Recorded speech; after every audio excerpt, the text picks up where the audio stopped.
Good. Okay. Can you see me and hear me and see the slides? Very good. Okay, so my topic is biologics in refractory vasculitis, something that is a challenge to all of us as rheumatologists.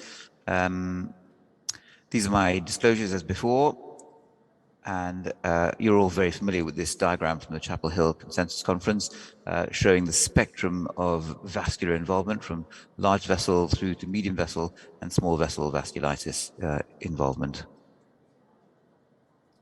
So I thought I'd just start with rather old-fashioned disease, Polyarthritis Nedosa, which has been classified out of existence by the Chapel Hill consensus criteria. This is a classic paper from Kussmaul and Mayer showing the microaneurysms in the mesenteric arcade. So we're all familiar with PAN, systemic symptoms of weight loss, fever, abdominal pain, testicular pain, neuropathic involvement, libido reticularis, calf pain and claudication, hypertension, very common, and renal impairment. Usually anchor negative. Here's one of our patients who had obvious microaneurysms on the angiogram. So why am I mentioning PAN? So we all know that 10% of PAN patients are positive for hepatitis B, but it's becoming increasingly recognized that there may be an association with PAN and deficiency of adenosine deaminase 2, so-called DADA2. So what is DADA2, deficiency of adenosine deaminase 2? This is an autosomal recessive autoinflammatory disease, and the clinical picture is that of systemic vasculitis, so obviously relevant to us as rheumatologists. Other associations include immunodeficiency and bone marrow failure. There is a biallelic loss of function mutations in the ADA2 gene on chromosome 2211.1, previously the CCR1 cat's eye chromosome. So when this has been analyzed, the systemic vasculitis does resemble polyarthritis nodosa. There is a systemic inflammation with an autoinflammatory picture, libido reticularis, early onset lacunar infarcts and strokes, renal infarcts, and peripheral vascular disease. So you can see how the analogies are with PAN.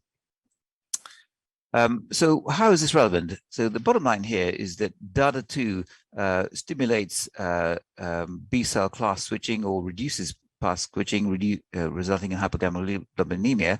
But importantly, neutrophils are activated, increased netosis, resulting in inflammation and endothelial activation and vasculitis. And here's the key, I think, the increased production of TNF-alpha in DADA2 disease. So how do we diagnose DADA2? There are no criteria. You can consider screening your PAN patients for DADA2 deficiency with low or undetectable plasma ADA2 catalytic activity. And if you do find that, you can confirm this with molecular genetic analysis. If you find a patient with DADA2, it is recommended that you consider family screening, as this is a genetic problem. So this leads to the obvious question: should all patients with polyarthritis nodosa be screened for DADA2? This is a large study that looked at 118 patients with polyarthritis nodosa, and they found that 9 patients, or 7.6%, had DADA2 mutations, compared to over 1,100 patients with GPA and MPA, none of whom had this mutation. Was there any difference clinically in the clinical phenotype? Only that the PAN patients with DADA2 were younger by about 20 odd years compared to the classic PAN patients. Otherwise, the DADA2 PAN and the ordinary PAN patients were clinically indistinguishable. So the standard therapy for PAN is usually steroids and immunosuppressive agents, but the presence of a DADA2 mutation does open up the possibilities for anti-TNF therapies. Infliximab, adalimumab, and etanercept have all been reported in the management of DADA2 PAN patients, and I recommend these references here, very nice references that summarize all this. These treatments are highly effective at preventing further strokes in these patients, normalizing inflammatory markers, and improving the PAN-like manifestation. So I think this is a significant advance in our understanding of PAN in the context of DADA2. So on to ANCA vasculitis, the classic diseases, GPA, MPA, and EGPA.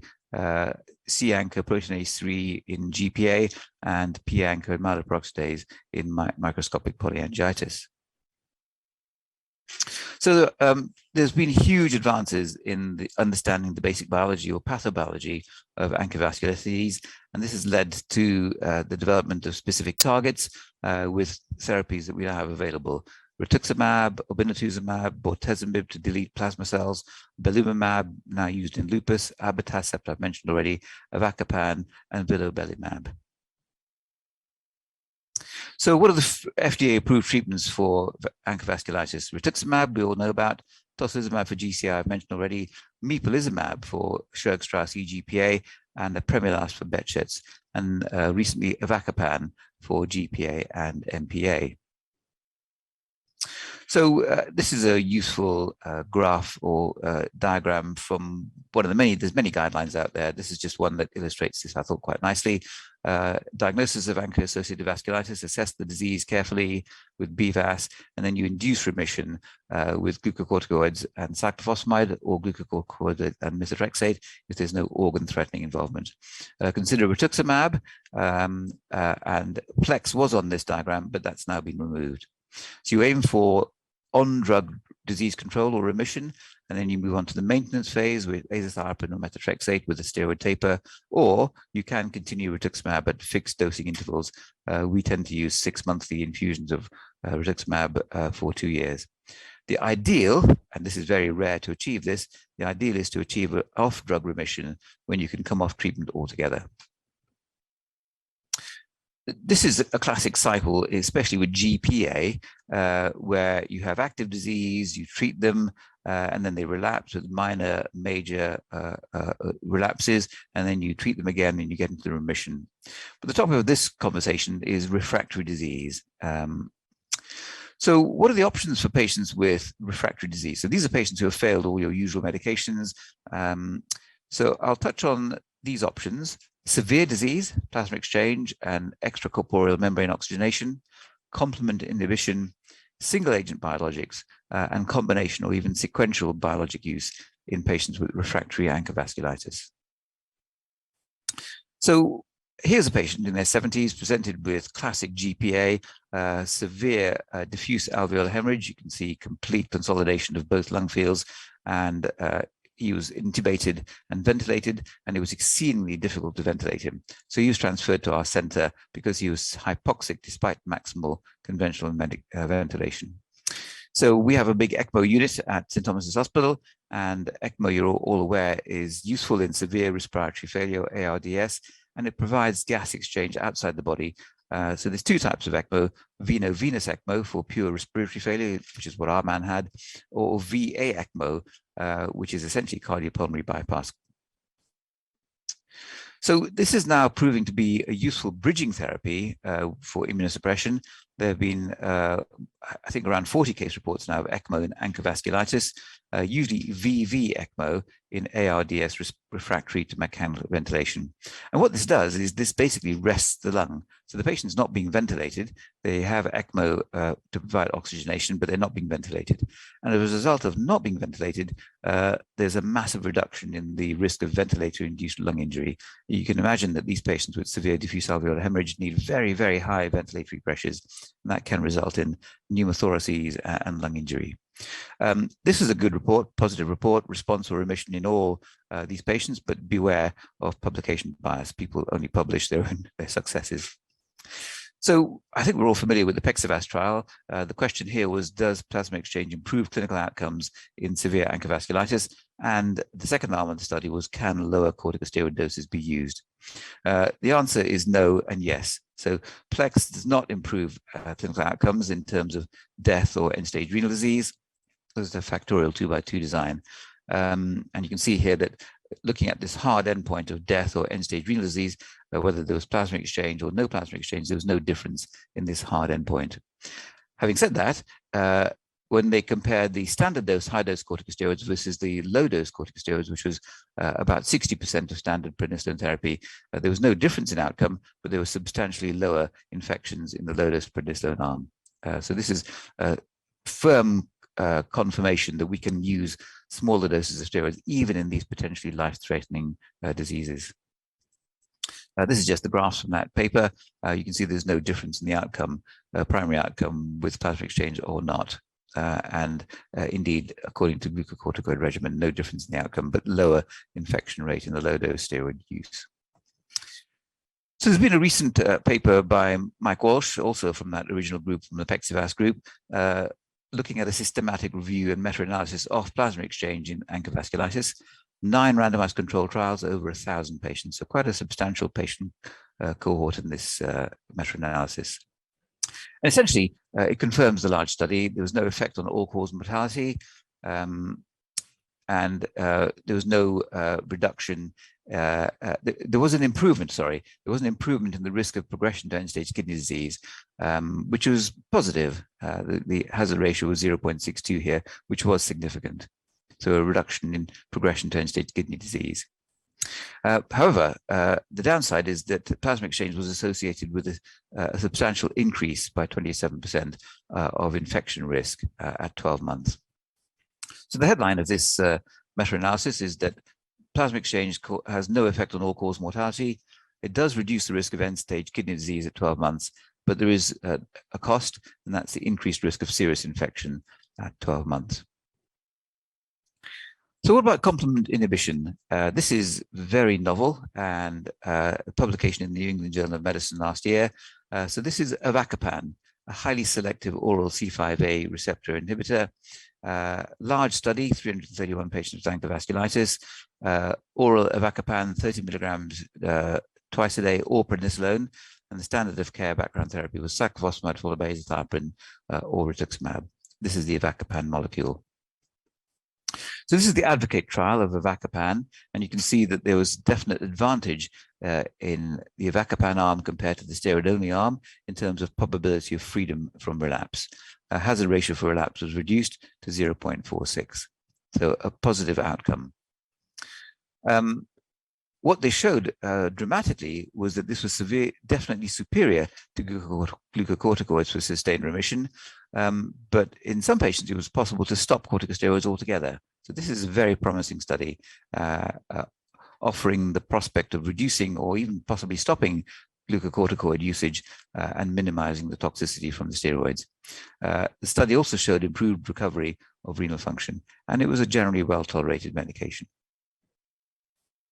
So what about other approaches? So this is the BREVAS study, looking at, so the design of the study was everybody had induction therapy with glucocorticoids and Rituximab, or glucocorticoids and cyclophosphamide, and a remission was achieved. At remission in these 106 patients, they were then randomized to belimumab plus azathioprine and steroids, or placebo infusions plus azathioprine and the low-dose corticosteroids. So you can see here that there was no difference in the relapse rate, but an interesting observation is that in those patients who received Rituximab induction as opposed to cyclophosphamide induction, there were no relapses, 0 relapses in those receiving Rituximab followed by belimumab. So this was quite intriguing. So this is a follow-on study from that. This is the COMBIVAS study with belimumab plus Rituximab. In other words, co-administration of Rituximab and belimumab versus Rituximab with placebo. The outcomes are improvement in biological endpoints, functional outcomes, and clinical status. And this is an ongoing study that is recruiting. What about alemtuzumab? This has been around quite a long time, pioneered by Professor Martin Lockwood at Addenbrooke's in Cambridge. This is an anti-CD52 monoclonal antibody, CAMPATH1H, that has a variety of mechanisms of action.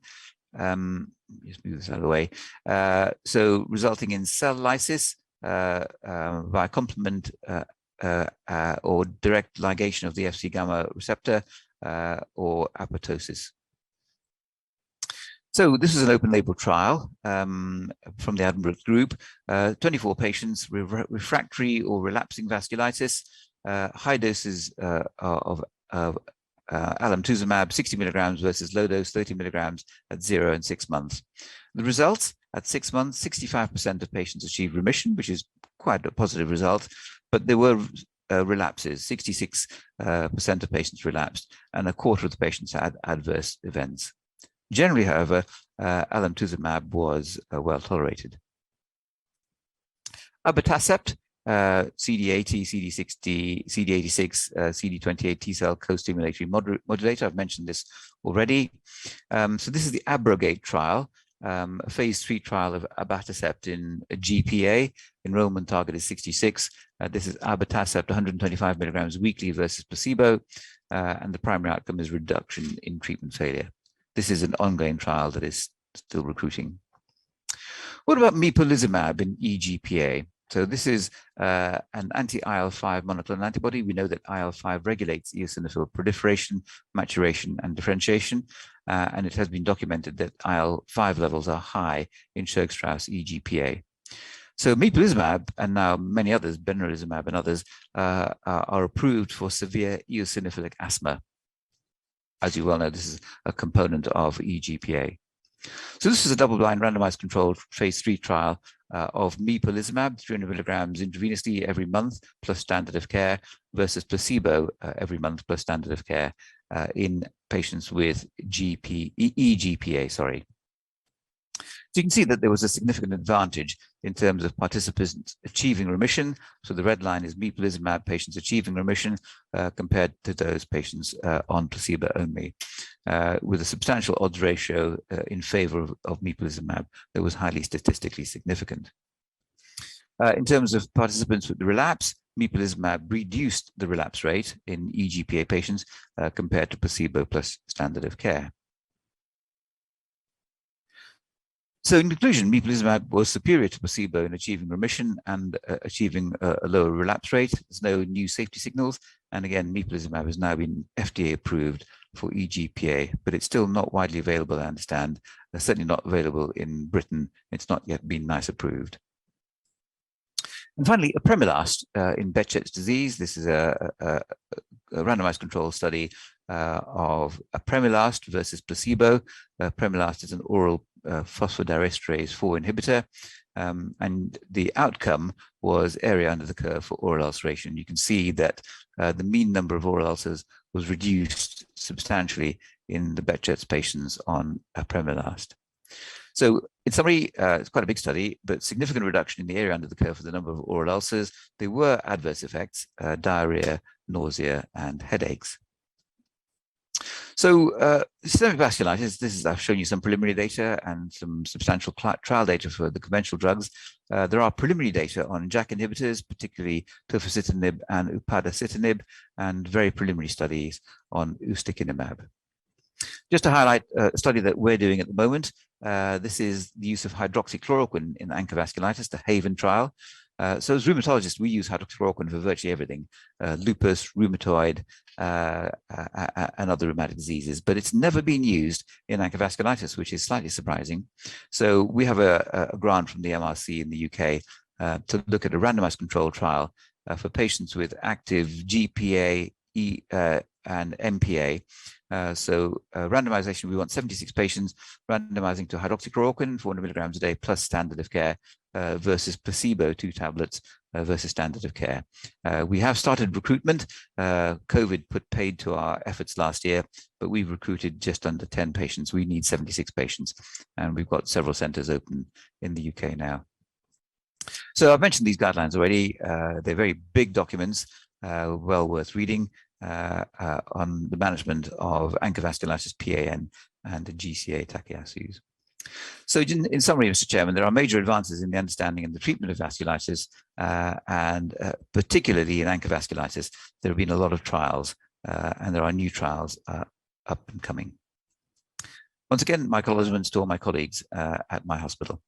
Thank you very much for your attention.